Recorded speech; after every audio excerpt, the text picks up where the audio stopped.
অনেক স্ত্রী স্বামীর কথা শোনে না, এ সম্পর্কে কিছু নসিহত শুনতে চাই। স্ত্রীর খুব প্রশংসা করিয়েন, তাহলে মানবে। খুব বেশি বেশি প্রশংসা করবেন, কোনো সময় নিন্দা করবেন না, আর নাম ধরে ডাকবেন।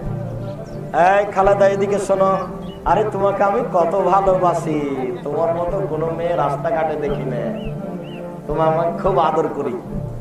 খুব বেশি স্নেহ দেখাবেন, নাম ধরে ডাকবেন, কাজে বলবেন। পানি নিয়ে এসো তো এক গ্লাস, গালি দিবেন না। গালি যদি দেন আর বলেন যে এক গ্লাস পানি নিয়ে এসো, তাহলে গ্লাসটা এইভাবে দিবেন, এরকম ভাবে। খবরদার নাই, গালি দিয়েন না, নিন্দা করিয়েন না। শ্বশুর শাশুড়িকে গালি দিবেন না জীবনে। শুধু প্রশংসা করবেন বইয়ের, আর আদর করবেন, তাহলে কথা মানবে ইনশাআল্লাহ, প্রায়ই মানবে।